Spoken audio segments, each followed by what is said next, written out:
વચનામૃત પાન 286 અને પત્રાંક 249. પત્રાંક 249 મુંબઈ જેઠ સુદ 7મ શનિ 1947. આ પત્ર કોના ઉપર છે લખાણ નથી, ખબર નથી, આપણા બધા માટે છે. એમાં કૃપાલદેવે લખ્યું, કરાળ કાળ હોવાથી જીવને જ્યાં વૃત્તિની સ્થિતિ કરવી જોઈએ ત્યાં તે કરી શકતો નથી. કરાળ કાળ હોવાથી જીવને જ્યાં વૃત્તિની સ્થિતિ કરવી જોઈએ ત્યાં તે કરી શકતો નથી. સદ્ધર્મનો ઘણું કરીને લોપ જ રહે છે. તે માટે આ કાળને કલિયુગ કહેવામાં આવ્યો છે. સદ્ધર્મનો જોગ સત્પુરુષ વિના હોય નહીં. સદ્ધર્મનો જોગ સત્પુરુષ વિના હોય નહીં, કારણ કે અસતમાં સત હોતું નથી. ઘણું કરીને સત્પુરુષના દર્શનની અને જોગની આ કાળમાં અપ્રાપ્તિ દેખાય છે. જ્યારે એમ છે ત્યારે સદ્ધર્મરૂપ સમાધિ મુમુક્ષુ પુરુષને ક્યાંથી પ્રાપ્ત હોય? અને અમુક કાળ વ્યતીત થયા છતાં જ્યારે તેવી સમાધિ પ્રાપ્ત નથી થતી ત્યારે મુમુક્ષુતા પણ કેમ રહે? કૃપાલ કહે છે ઓમ નમઃ. પહેલાં પંચપરમેષ્ઠીને નમસ્કાર કર્યા. ઓમ નમઃ. હસિયા ઊંચા તેનું સંક્ષિપ્ત સ્વરૂપ પંચપરમેષ્ઠીનું ઓમ એક અક્ષરીયો મંત્ર છે. પંચપરમેષ્ઠીને નમસ્કાર, કેમ કે સર્વથી શ્રેષ્ઠ આ જગતમાં કોઈ પુરુષો હોય તે આ પંચપરમેષ્ઠી છે. નવકારમાં જે પાંચે કયા એ સર્વથી મહાન પુરુષો છે. તે એક અક્ષરી ઓમમાં પાંચે સમાઈ ગયા. ઓમ નમઃ. કરાળ કાળ હોવાથી, કરાળ કાળ, કરાળ એટલે ભયંકર, બિહામણો, તીવ્ર, ઉગ્ર, હુંડ, ઢીઠ, ત્યાં કાળ છે. અનંત કાળ એવો કાળ આવે જે હમણાં વર્તમાનમાં છે. અનંત અવસર્પણી ઉત્સર્પણી ચાલી જાય. કાળ ચક્ર 20 કોડાકોડી સાગરોપમનું એ કાળ ચક્ર કહેવાય. 10 કોડાકોડીની અવસર્પણી, 10 કોડાકોડી ઉત્સર્પણી બે ભેગી કરીએ ત્યારે 20 કોડાકોડી સાગરોપમનું એક કાળ ચક્ર કહેવાય. એવા અનંત કાળ ચક્ર વ્યતીત થઈ જાય ત્યારે આવો કાળ આવે છે. જે આપણા સમયમાં છે કે જેનું વર્ણન માત્રથી બધા વૈરાગ્ય પામી ગયા. કેટલાય ભગવાન ઋષભદેવના સમયમાં તે કાળમાં આપણે બેઠા છીએ. એ લોકોને થયું કે આવો ભવિષ્યમાં કાળ આવવાનો છે જ્યાં સદ્ધર્મનો ઘણા ભાગે લોપ જ રહેશે. તો કે જે દીક્ષા લઈ લીધી જેથી મોક્ષે જતા રહીએ, ફરી આવા કાળમાં જન્મવું નહીં પડે, તે જ કાળમાં આપણે બેઠા છીએ.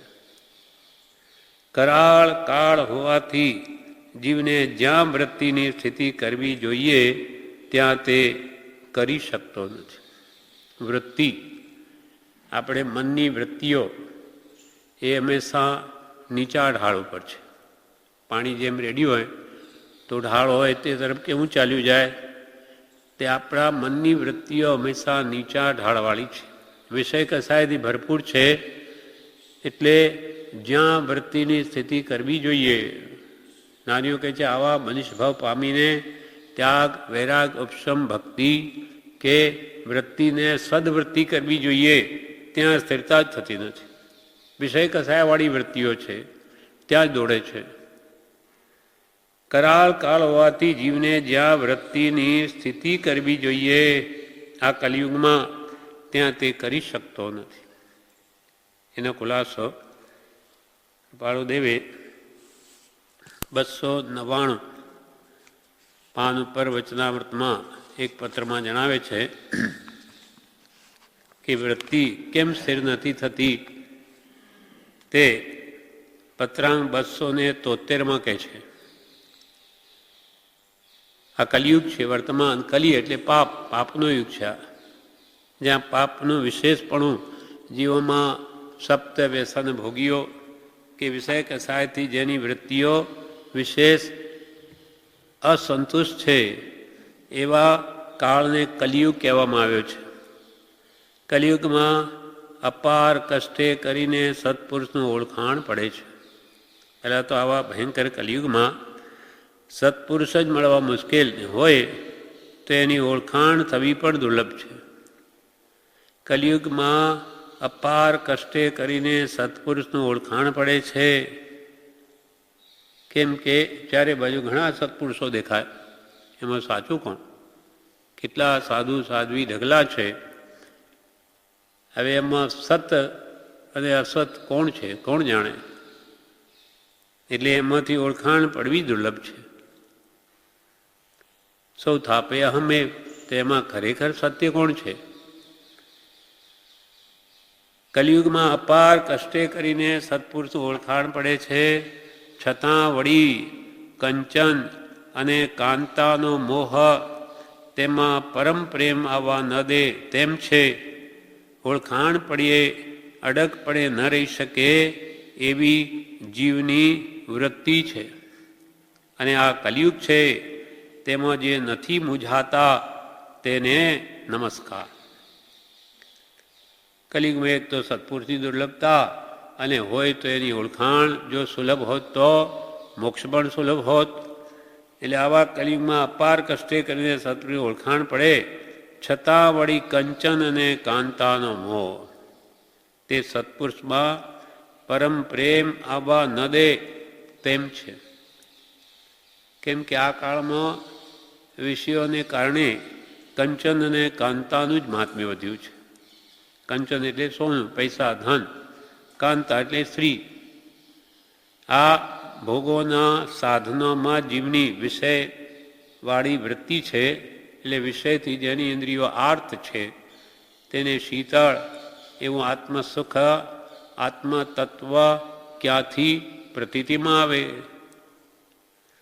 તો સત્પુરુષ મળ્યા પણ આ કંચન અને કાંતાનો મોહ તેમાં પરમ પ્રેમ આવવા ન દે તેવો છે. કૃપાલે લખ્યું, આ કાળ કેવો ભયંકર છે કે પિતા કરતાં પુત્રમાં પ્રેમ વધશે, માતા કરતાં પત્નીમાં પ્રેમ વધશે, એવા કાળ છે. તો છતાં વળી કંચન અને કાંતાનો મોહ તેમાં સત્પુરુષમાં, તેમાં એટલે સત્પુરુષમાં પરમ પ્રેમ આવવા ન દે તેમ છે. ઓળખાણ પડીએ, માનો આપણને પ્રભુશ્રી ઓળખાવ્યા કૃપાલદેવને, ઓળખાણ પડીએ અડગપણે ન રહી શકે એ બી જીવની વૃત્તિ છે. ઓળખાણ પડી હોય તોય અડગપણું નહીં રહી શકે, અને સ્થિરતા નહીં રહી શકે. વારંવાર એને કંચન અને કાંતાનો મોવાડો આવે છે. ઓળખાણ પડી અડગપણે ન રહી શકે એટલે શ્રદ્ધા, અડગપણે ન રહી શકે એવી જીવની વૃત્તિ છે. કેમ કે હિન્દ પુણ્ય જીવોએ આ ભરત ક્ષેત્ર ઘેરી લીધું છે. પુણ્ય જેના હણાઈ ગયા છે એવા ઘણા જીવોનું અત્રે જન્મો થયું છે. એટલે સત્પુરુષમાં શ્રદ્ધા દ્રઢ રહી શકે ને પરમ પ્રેમ આવે એવી જીવની વૃત્તિ રહી નથી. વૃત્તિ વિષય કસાયવાળી છે, એટલે કંચન અને કાંતામાં જ મોહ છે. કલિયુગમાં અપાર કષ્ટે કરીને સત્પુરુષનું ઓળખાણ પડે છે, છતાં વળી કંચન અને કાંતાનો મોહ તેમાં પરમ પ્રેમ આવવા ન દે તેમ છે. ઓળખાણ પડીએ અડગપણે ન રહી શકે એવી જીવની વૃત્તિ છે.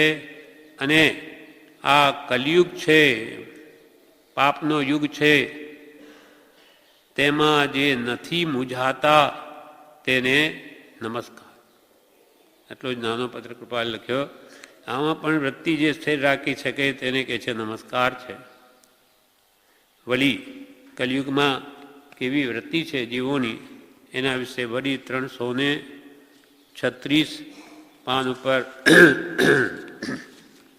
કૃપાલે લખે છે. પત્રાંક 384 તેમાં કહ્યું, શબ્દાદિ 5 વિષયની પ્રાપ્તિની ઈચ્છાએ કરી જેના ચિત્ત અત્યંત આકુળ વ્યાકુળપણે વર્તે છે એવા જીવોનું જ્યાં વિશેષપણે દેખાવું છે એવો જે કાળ તે આ દુષ્મ કલિયુગ નામનો કાળ છે. શબ્દ આદિ 5 વિષયની પ્રાપ્તિની ઈચ્છાએ. શબ્દ આદિ, શબ્દ કોનો વિષય છે? કાનનો વિષય છે. શબ્દ સાંભળવાનો, સંગીત આદિ. આદિમાં પછી 5 ઇન્દ્રિયના વિષયો રૂપ, રસ, ગંધ, સ્પર્શ, શબ્દ. શરીરનો વિષય કોમળ સ્પર્શ ગમે, નાકનો વિષય સુગંધી, આંખનો વિષય રૂપ રંગાદિ, કાનનો વિષય સંગીતાદિ, મોઢાનો વિષય સ્વાદાદિ. આ શબ્દાદિ વિષયોથી 5 ઇન્દ્રિયની પ્રાપ્તિની ઈચ્છાએ કરી એટલે જગતના જીવો, સંસારી જીવો આ 5 ઇન્દ્રિયના વિષયોમાં જ પડ્યા છે. એટલે એમાં સુખ માન્યું છે, એ સિવાય વળી બીજું સુખ કહ્યું એટલે એની શ્રદ્ધા જ આવતી નથી. શબ્દાદિ 5 વિષયની પ્રાપ્તિની ઈચ્છાએ કરી જેના ચિત્ત અત્યંત વ્યાકુળપણે વર્તે છે.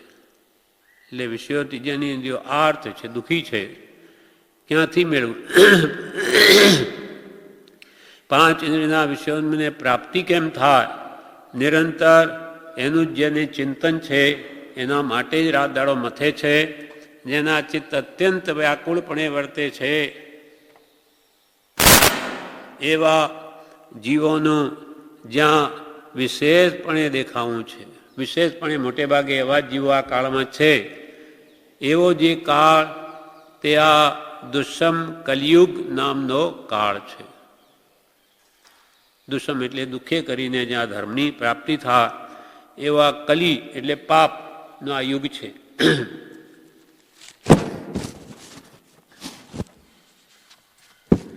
એટલે કૃપાલય કહે છે, કરાળ કાળ હોવાથી જીવને જ્યાં વૃત્તિની સ્થિતિ કરવી જોઈએ ત્યાં તે કરી શકતો નથી. સદ્ધર્મનો ઘણું કરીને લોપ જ રહે છે. સદ્ધર્મ, ધર્મો તો જગતમાં ઘણા છે, પણ સદ્ધર્મ, સતધર્મ, સદ કહો કે સત કહો એક જ છે. સત એટલે આત્માની જ્યાં ઓળખાણ થાય, સાચો આત્મધર્મ જે વડે આત્મા પોતાના સ્વભાવને પામે તે સતધર્મ. અથવા કૃપાલદેવે ધર્મની વ્યાખ્યા કહી મોક્ષમાલામાં, દુર્ગતિમાં પડતા આત્માને ધરી નાખનાર તે ધર્મ. કે આપણા આત્માને દુર્ગતિએ પડવા નહીં દે અને સદગતિમાં લઈ જાય તેનું નામ ધર્મ. અને ખરેખર નિશ્ચય ધર્મ તો વસ્તુ સહાવો ધમ્મો, વસ્તુનો સ્વભાવ એ જેનો ધર્મ છે. એટલે આત્મા પોતાના જ્ઞાન દર્શન સભામાં આવી જાય તો એ ધર્મ પામ્યો. સદ્ધર્મનો ઘણું કરીને લોપ જ રહે છે. આવા કલિયુગમાં આત્મા ધર્મનો તો ઘણું કરીને લોપ જ રહે છે. ઘણું કરીને કેમ કહ્યું? કે સાવ નાશ પામ્યો નથી. વર્તમાન આ કાળમાં મોક્ષ માર્ગ બહુ લોપ. કૃપાલય જેવા આવા મહાપુરુષોએ આપણને વાસ્તવિક ભગવાન મહાવીરનો માર્ગ બતાવ્યો, એટલે સાવ નાશ પામ્યો નથી. છે પણ જૂજ નહીવત કોઈક જ ભાગ્યશાળીને હાથમાં આવે. સદ્ધર્મનો ઘણું કરીને લોપ જ રહે છે, તે માટે આ કાળને કલિયુગ કહેવામાં આવ્યો છે. સદ્ધર્મ ક્યાંય છે નહીં, એટલે જીવોની વૃત્તિઓ એક તો વિષય કસાયવાળી અનાદિથી છે જ, અને એને સત્પુરુષનો જોગ ન હોવાથી એને એમાં જ વૃત્તિ રહે છે, વિષય કસાયમાં જ. સદ્ધર્મનો ઘણું કરીને લોપ જ રહે છે, તે માટે આ કાળને કલિયુગ કહેવામાં આવે છે. 375 પાન ઉપર આના વિશે કૃપાલય જણાવે છે. પત્રાંક 453. આ કાળ સ્વભાવે કરી તીર્થંકરાદિકે દુષ્મ કહ્યો છે. આ કાળ સ્વભાવે કરી તીર્થંકરાદિકે દુષ્મ કહ્યો છે. દુષ્મ એટલે દુઃખમય. તેમાં વિશેષ કરી પ્રયોગે અનાર્યપણા યોગ્ય થયેલા એવા આવા ક્ષેત્રો વિશે તે કાળ બળવાનપણે વર્તે છે. કૃપાલે આ પત્ર મુંબઈથી લખે છે, સૌભાગ્યભાઈ ઉપર. એટલે એમાં શું કે આ મુંબઈ છે તે ભલે આર્ય ક્ષેત્ર છે, ક્ષેત્ર તો આ ભારત દેશ આર્ય દેશ છે અને મુંબઈ પણ એમાં જ આવ્યું, છતાં મુંબઈ કેવી છે તો કે તેમાં વિશેષ કરી પ્રયોગે એટલે વર્તનથી કરીને, પ્રયોગ એટલે વર્તનથી કરીને અનાર્યપણા યોગ્ય થયેલા એવા આવા ક્ષેત્રો વિશે તે કાળ બળવાનપણે વર્તે છે.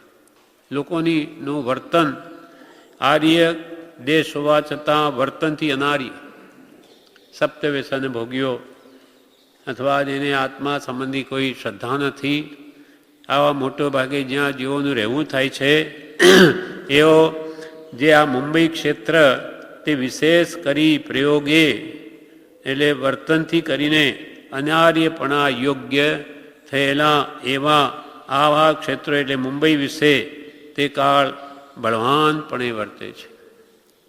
લોકોની આત્મા પ્રત્યે યોગ્ય બુદ્ધિ અત્યંત હણાઈ જવા યોગ્ય થઈ છે. લોકોની આત્મા પ્રત્યે યોગ્ય બુદ્ધિ એટલે આત્મા પ્રત્યે શ્રદ્ધા થવા યોગ્ય બુદ્ધિ, આત્મા પ્રત્યે શ્રદ્ધા થાય એવી બુદ્ધિ જ રહી નથી. લોકોની આત્મા પ્રત્યય યોગ્ય બુદ્ધિ અત્યંત હણાઈ જવા યોગ્ય થઈ છે. એવા સર્વ પ્રકારના દુષ્મ યોગને વિશે વ્યવહાર કરતાં પરમાર્થનું વિસરવું અત્યંત સુલભ છે અને પરમાર્થનું અવિસરવું અત્યંત દુર્લભ છે. આમાં કે પરમાર્થને ભૂલી જવો આત્માર્થ એ તો સાવ સહેજ છે, અત્યંત સુલભ છે. કેમ કે ચારે બાજુ મોહનું જ વાતાવરણ હોવાથી આત્માર્થને ભૂલવું તો અત્યંત સુલભ છે અને પરમાર્થનું અવિસરવું એટલે કે આત્માર્થનું નહીં ભૂલવું તે તો અત્યંત દુર્લભ છે. આવા કાળમાં ટકવું અતિ દુર્લભ છે. કેમ કે જેવા જીવો હોય એટલે સંગ જેવો આપણને રંગ લાગી જાય, બધે જુએ ત્યાં જ હોય, પછી આત્માર્થની ભાવના કેટલા સુધી ટકી શકે? એટલે આવા સર્વ પ્રકારના દુષ્મ યોગને વિશે વ્યવહાર કરતાં પરમાર્થનું વિસરવું અત્યંત સુલભ છે અને પરમાર્થનું અવિસરવું અત્યંત દુર્લભ છે. આનંદગંજીએ 14મા જીનના સંબંધને વિશે કહ્યું છે. તેમાં આવા ક્ષેત્રનું દુષ્મપણું એટલી વિશેષતા છે અને આનંદગંજીના કાળ કરતાં વર્તમાન કાળ વિશેષ દુષ્મ પરિણામી વર્તે છે. આનંદગંજીના ટાઈમમાં આનંદગંજી પર લખ્યું કે જીવો કેવા આજથી 200 વર્ષ કૃપાલદેવે કહ્યા, પણ આજથી 300 વર્ષ લખ્યા નહીં, 100 વર્ષ થઈ ગયા. એટલે 100 વર્ષ પહેલાં, આ 300 વર્ષ પહેલાં આનંદગંજીના સમયમાં જીવો કેવા હતા ત્યાં 14મા સ્થાવનમાં આનંદગંજીએ લખ્યું છે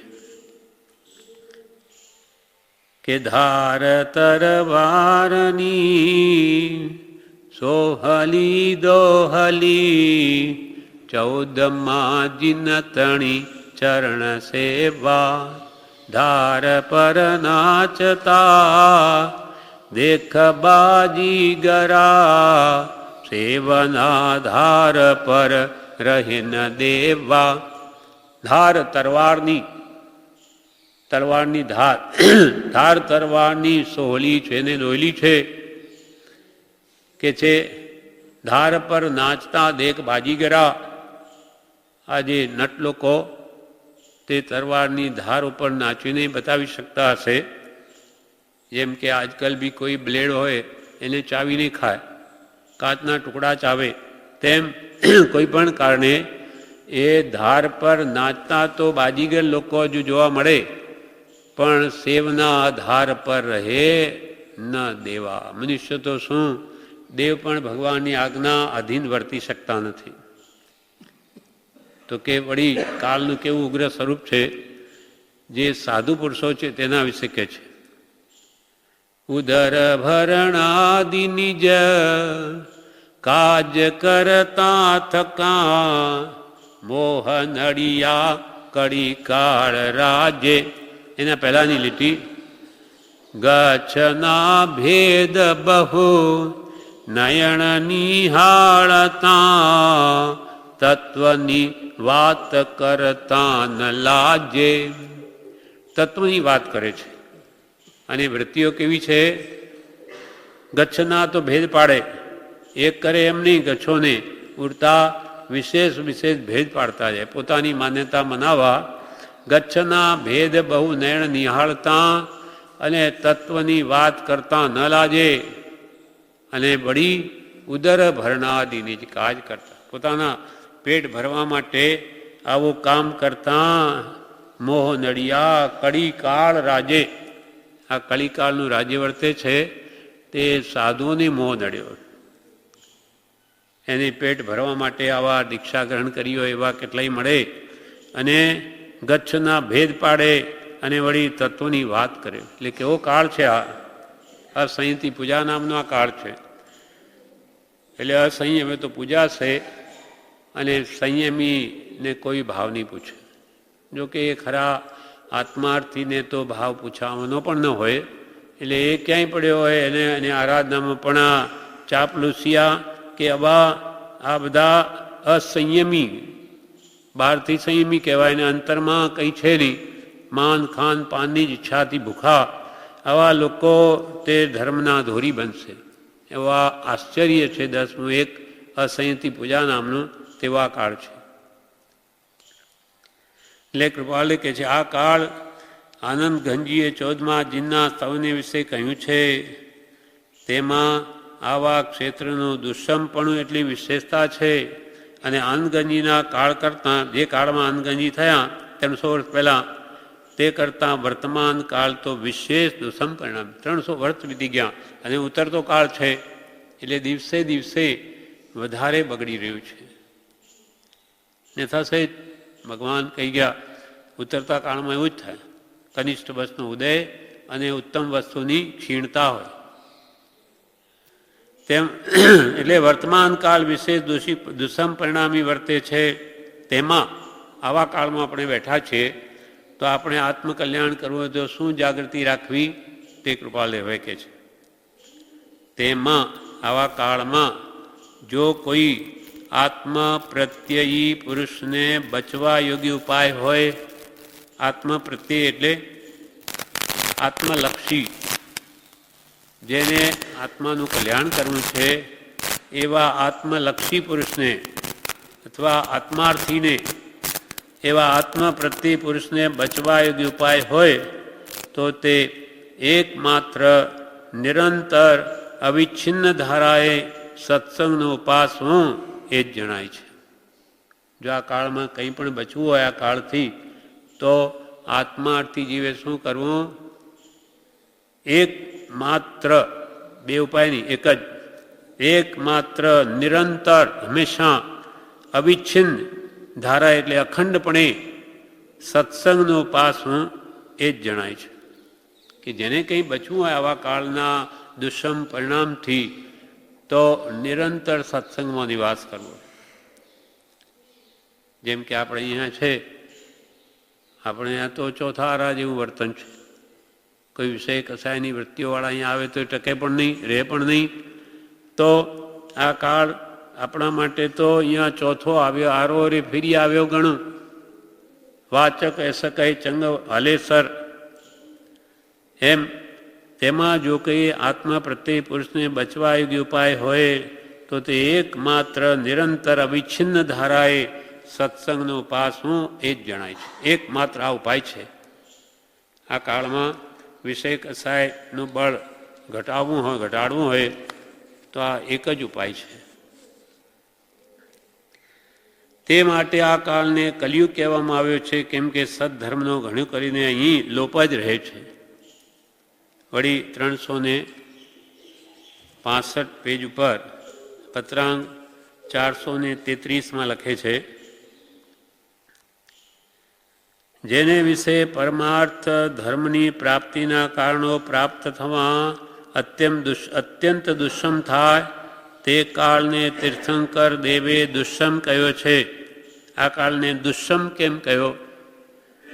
તો કે જેને વિશે જે કાળમાં પરમાર્થ ધર્મની પ્રાપ્તિના કારણો પ્રાપ્ત થવા અત્યંત દુષ્મ થાય. ખરેખર આત્મધર્મની પ્રાપ્તિ આ કાળમાં થવી તે અતિ દુર્લભ છે. માટે આ કાળને તીર્થંકર દેવે દુષ્મ કહ્યો છે. કેમ કે સત્પુરુષનો યોગ છે નહીં, એટલે એને સત ક્યાંથી હાથમાં આવે. અને આ કાળને વિશે તે વાત સ્પષ્ટ દેખાય છે કે આ કાળને વિશે તે વાત જે ભગવાને કહી છે તીર્થંકરોએ તે સ્પષ્ટ દેખાય છે. સુગમમાં સુગમ એવો કલ્યાણનો ઉપાય તે જીવને પ્રાપ્ત થવા આ કાળને વિશે અત્યંત દુષ્કર છે. સુગમમાં સુગમ ઉપાય છે. જેમ કે આપણને કૃપાલદેવે કેવો સુગમ માર્ગ કરી આપ્યો. સ્વાધ્યાય કરો, ભક્તિ કરો, મનમાં વિચાર દોષો કાઢો. નથી શુષ્ક ક્રિયામાં લઈ ગયા, નથી શુષ્ક જ્ઞાનમાં લઈ ગયા. એમ સુગમમાં સુગમ એવો કલ્યાણનો ઉપાય તે જીવને પ્રાપ્ત થવા આ કાળને વિશે અત્યંત દુષ્કર છે. કેમ કે જ્ઞાની પુરુષનો સમાગમ નથી. મુમુક્ષુપણો, સરળપણો, નિવૃત્તિ, સત્સંગ આદિ સાધનો આ કાળને વિશે પરમ દુર્લભ જાણી પૂર્વના પુરુષોએ આ કાળને હુંડા અવસર્પણી કાળ કહ્યો છે. અને તે વાત પણ સ્પષ્ટ છે. મુમુક્ષુ આ કાળમાં 4 વસ્તુ દુર્લભ છે. એક તો મુમુક્ષુપણું, આ મોહથી મુકાવું.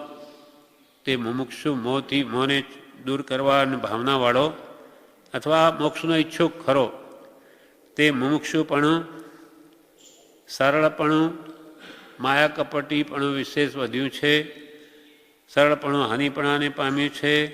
ત્રીજું નિવૃત્તિ. આ કાળમાં પ્રવૃત્તિ ખૂબ વધી ગઈ, નિવૃત્તિ છે નહીં. આખો દાડો કામ ને કામ. ક્યારે પછી એ ધર્મની આરાધના કરે. એટલે એક ત્રીજું નિવૃત્તિ અને ચોથું સત્સંગ. સત્સંગનો યોગ ક્યાં છે? આ તો આપણે બધા હિન્દુસ્તાનના કે બધા અહીંયા ભેગા થયા એટલે અહીંયા નિરંતર આ યોગ છે. પણ બહાર આપણા ગામમાં આટલા બધાને રોજ ભેગા કરવા હોય તો નહીં બને. એમ અહીંયા સત્સંગ આપણને છે એટલે સુલભ લાગે, બાકી ક્યાંય નથી. તીર્થોમાં આવો યોગ બનવો દુર્લભ છે. તો મુમુક્ષુપણું, સરળપણું, નિવૃત્તિ, સત્સંગ આદિ સાધનો આ કાળને વિશે પરમ દુર્લભ જાણી, આ કાળમાં પરમ દુર્લભ જાણી આ કાળને પૂર્વના પુરુષોએ એટલે મહાપુરુષોએ હુંડા અવસર્પણી કાળ કહ્યો છે. હુંડ, ધીટ, બિહામણો. અને તે વાત કૃપાલ કે સાવ સ્પષ્ટ છે. પ્રથમના 3 સાધનોનો સંયોગ તો ક્વચિત પણ પ્રાપ્ત થવો બીજા અમુક કાળમાં સુગમ હતો, પરંતુ સત્સંગ તો કાળમાં દુર્લભ જ દેખાય છે. તો પછી આ કાળને વિશે સત્સંગ સુલભ ક્યાંથી હોય? પ્રથમના 3 સાધનો 4માંથી મુમુક્ષુપણું, સરળતા અને નિવૃત્તિ એ તો કે છે ક્વચિત પ્રાપ્ત થઈ શકે. તે બીજા અમુક કાળમાં સુગમ હતું. જ્યારે જ્ઞાનીઓ હતા ત્યારે મુમુક્ષતા હતી, સરળપણું હતું, નિવૃત્તિ હતી. પરંતુ સત્સંગ તો સર્વકાળમાં દુર્લભ જ દેખાય છે. કેમ કે જ્ઞાની કંઈ આવી રીતે એક ઠેકાણે રહે નહીં. એ તો ફરતા હોય અથવા જંગલોમાં હોય, એટલે સત્સંગનો જોબ બાજવો બહુ મુશ્કેલ છે. પરંતુ સત્સંગ તો સર્વકાળમાં દુર્લભ જ દેખાય છે. તો પછી આ કાળને વિશે સત્સંગ સુલભ ક્યાંથી હોય? પ્રથમના 3 સાધન કોઈ રીતે આ કાળમાં જીવ પામે તો પણ ધન્ય છે. આ કાળમાં મુમુક્ષુપણું છૂટવાની જિજ્ઞાસા જન્મથી કે સરળ હૃદય, માયા કપટનો અભાવ કે આરંપરિક નિવૃત્તિ લઈને સત્સંગ કરી શકે એવી નિવૃત્તિ અને આ ત્રણ મળી જાય તો કે મહાન છે, તો પછી એ કંઈ પણ આરાધના કરી શકે. કાળ સંબંધી તીર્થંકર વાણી સત્ય કરવાને અર્થે આવો ઉદય અમને વર્તે છે અને તે સમાધિ રૂપે વેદવા યોગ્ય છે. આત્મ સ્વરૂપ, આત્મ સ્વરૂપ પોતાની નામના ઠેકાણે શું કે આત્મ સ્વરૂપ, પોતાનું જે વાસ્તવિક આત્મ સ્વરૂપ જેને પ્રાપ્ત છે માટે આત્મ સ્વરૂપ અમે છીએ. પણ કાળ સંબંધી તીર્થંકર વાણી, તીર્થંકર આ ભગવાને આ કાળને ઉતરતો કાળ કહ્યો, જ્યાં ધર્મની વિશેષ ઉન્નતિ થઈ શકે નહીં અને એમને જો આવો ત્યાગ આવી જાય તો વિશેષ ઉન્નતિ થઈ જાય તો ભગવાનની વાણી ખોટી પડી જાય. તો આ કાળ સંબંધી તીર્થંકર વાણી સત્ય કરવાને અર્થે આવો ઉદય અમને વર્તે છે અને તે સમાધિ રૂપે વેદવાયું છે. બસ અમારે જે ભગવાનની જેવી હરિચ્છા તેમ રામ રાખે તેમ રહીએ, જેવા કર્મના ઉદય તેમ રહીએ છીએ અને સમાધિ ભાવે એને વેદીએ છે. જીવોનું પુણ્ય નથી માટે અમને આવો ત્યાગ આવતો નથી.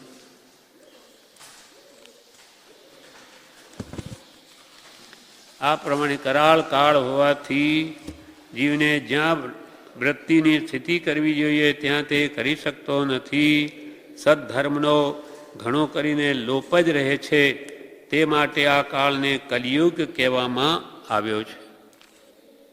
એ સંબંધી વળી એક પત્ર 301 પાન ઉપર કૃપાલદેવ જણાવે છે, 282માં પત્રમાં એમાં કાળ સંબંધી કે છે કે ભગવાન વ્યાસજી જે યુગમાં હતા તે યુગ બીજો હતો. ભગવાન વ્યાસજી સ્વરૂપ પ્રાપ્તિ હોય ત્યારે ભગવાન થયા. એ જે યુગમાં હતા તે યુગ બીજો હતો અને આ કલિયુગ છે. એમાં હરિ સ્વરૂપ, હરિનામ અને હરિજન દ્રષ્ટિએ નથી આવતા, શ્રવણમાં પણ નથી આવતા. એ ત્રણેયમાંના કોઈની સ્મૃતિ થાય એવી કોઈ પણ ચીજ પણ દ્રષ્ટિએ નથી આવતી. બધા સાધન કલિયુગથી ઘેરાઈ ગયા છે. ઘણું કરીને બધાય જીવ ઉન્માર્ગે પ્રવર્તે છે અથવા સન્માર્ગની સન્મુખ વર્તતા નજરે નથી પડતા. ક્વચિત મુમુક્ષુ છે પણ તેને હજી માર્ગનો નિકટ સંબંધ નથી. વ્યાસજી જે વખતે હતા કે છે એ યુગ બીજો હતો. ભગવાન વ્યાસજી જે યુગમાં હતા તે યુગ બીજો હતો અને આ તો કલિયુગ છે. આમાં શું નથી દેખાતું? તો કે હરિ સ્વરૂપ, હરિ એટલે ભગવાન સ્વરૂપને પામેલા એવા સત્પુરુષો એ દેખાતા નથી. એક તો આ અને હરિનામ, ભગવાનનું નામ પણ નથી સાંભળવા મળતું એવો કાળ આવ્યો છે. અને હરિજન એટલે મુમુક્ષુ એવા આ કલિયુગ છે. એમાં હરિ સ્વરૂપ, હરિનામ અને હરિજન દ્રષ્ટિએ નથી આવતા, શ્રવણમાં પણ નથી આવતા. એવી ભગવાન સંબંધીની કથા તે પણ સાંભળવામાં નથી આવતી. ત્રણેયમાંના કોઈની સ્મૃતિ થાય એવી કોઈ પણ ચીજ પણ દ્રષ્ટિએ નથી આવતી. એવી કોઈ ચીજને જોતા જેમ કે મુદ્રા કે વિતરાગ કે કોઈ પણ એવી શાસ્ત્રો કે જે વડે એ મહાપુરુષોની સ્મૃતિ થાય એ પણ કે છે ક્યાંય ખાસ જોવામાં નથી આવતું. બધા સાધન કલિયુગથી ઘેરાઈ ગયા છે. બધા આત્માર્થમાં ઉપયોગી એવા બધા સાધનો કલિયુગથી ઘેરાઈ ગયા છે. ઘણું કરી બધા જીવ ઉન્માર્ગે પ્રવર્તે છે, કરે છે ધર્મ, પણ ધર્મનું વાસ્તવિક સ્વરૂપ ખબર ન હોવાથી મૂળ માર્ગથી વિપરીત રૂપે પ્રવર્તે છે. પુણ્યના લક્ષ્ય પુણ્ય મળશે અથવા ધર્મના નામે માન મોટાઈ મેળવવા માટે ક્રિયાઓ એની એ કરે, પણ કરીને લક્ષ્ય દેવલોકનો હોય, અથવા આપણને મોટાઈ મળે, માન મળે, આટલો ખર્ચો કરીએ તો વાવા થાય. એટલે એવા ઘણું કરીને બધા જીવ ઉન્માર્ગે પ્રવર્તે છે. અથવા સન્માર્ગની સન્મુખ વર્તતા નજરે નથી પડતા, અથવા કંઈ સન્માર્ગ તરફ આગળ વધી ગયા એવું દેખાતું નથી. ક્વચિત મુમુક્ષુ છે, કોઈને ખરેખર છૂટવાની ભાવના છે, પણ તેને હજી માર્ગનો નિકટ સંબંધ નથી. છૂટવાની ઈચ્છા છે, પણ તેને જ્ઞાની પુરુષનો યોગ નથી મળ્યો, સમાગમ નથી થયો. નિષ્કપટીપણો મનુષ્યોમાંથી ચાલ્યા ગયા જેવું થયું છે. આ કાળમાં બધા માયાવી થયા છે, સ્વાર્થી. સન્માર્ગનો એક અંશ અને તેનો પણ શતાંશ તે કોઈ આગળ પણ દ્રષ્ટિએ પડતો નથી. કેવો કાળ છે! વાલ કે સતમાર્ગનો એક અંશ તો શું, એક અંશનો પણ શતાંશ, 100મો ભાગ પણ ક્યાંય જોવા નથી મળતો. એટલે સત કેટલું બધું આવરિત થઈ ગયું, આવરણમાં આવી ગયું. સન્માર્ગનો એક અંશ અને તેનો પણ શતાંશ તે કોઈ આગળ પણ દ્રષ્ટિએ પડતો નથી. કેવળ જ્ઞાનનો માર્ગ તે તો કેવળ વિસર્જન થઈ ગયો છે. કેવળ જ્ઞાન જે વડે જીવોને ઉત્પન્ન થાય, પ્રગટ થાય, એ માર્ગ તો કે છે કેવળ વિસર્જન થઈ ગયો, સાવ જ ભૂલાઈ ગયો છે. કોણ જાણે હરિની ઈચ્છા શું છે? આવો વિકટ કાળ તો હમણાં જ જોયો. આવો વિકટ કાળ તો હમણાં જ જોયો. એટલે આનંદજી લખ્યું, ધર્મ ધર્મ કરતો જગ સહો ફીરે રે. બધા કે અમે ધર્મ કરીએ છીએ, ધર્મ કરીએ છીએ. ધર્મ ધર્મ કરતો જગ સહો ફીરે રે. ધર્મ ન જાણે હો મર્મ જીને સર. ધર્મ જીને સર ચરણ ગયા પછી કોઈ ન બાંધે હો કર્મ જીને સર. ધર્મ જીને સર ગાઉં રંગ શું. ધર્મ નામે ધમાધમ મચી, પણ ધર્મ માર્ગ રહ્યો દૂર રહે. ધર્મ નામે ઘણીએ અનુષ્ઠાનો થાય, બધી ઘણી ધમાલો થાય, પણ વાસ્તવિક ધર્મ આત્મ સ્વભાવમાં આવવાનો લક્ષ્ય જ ન હોય આત્માર્થનો, તો બધું ફોક છે. એટલે લોકોના પૈસા પણ ખર્ચાય અને ધર્મ પ્રાપ્તિ પણ ન થાય. અને ઉડતું માન મોટાઈનો લક્ષ્ય હોય તો પૈસા જાય અને વળી પાપ બંધાય. એ પણ ધર્મને નામે પાછો મોટો થવા જાય. એટલે બધા અંતાનુબંધીના ખાતામાં ચાલ્યો જાય. નિષ્કપટીપણો મનુષ્યોમાંથી ચાલ્યા ગયા જેવું થયું છે. સન્માર્ગનો એક અંશ અને તેનો પણ શતાંશ તે કોઈ આગળ પણ દ્રષ્ટિએ પડતો નથી. કેવળ નાનો માર્ગ તે તો કેવળ વિસર્જન થઈ ગયો છે. કોણ જાણે હરિની ઈચ્છા શું છે? આવો વિકટ કાળ તો હમણાં જ જોયો. કેવળ મંદ પુણ્યવાળા પ્રાણી જોઈ પરમ અનુકંપા આવે છે.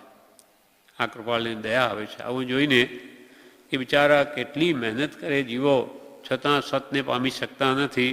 એટલે આત્મસદીમાં કહ્યું, કોઈ ક્રિયા જડ થઈ રહ્યા. શુષ્ક જ્ઞાનમાં કોઈ માને માર્ગ મોક્ષનો કરુણા ઉપજે જોઈ. એમને જોઈને અમને કરુણા આવે છે કે શું કરે છે. દેહની ક્રિયા કરે ને માને આત્માની. દેહ ક્રિયામાં આત્મનિષ્ઠાદિ દોષોનો સંભવ રહ્યો છે.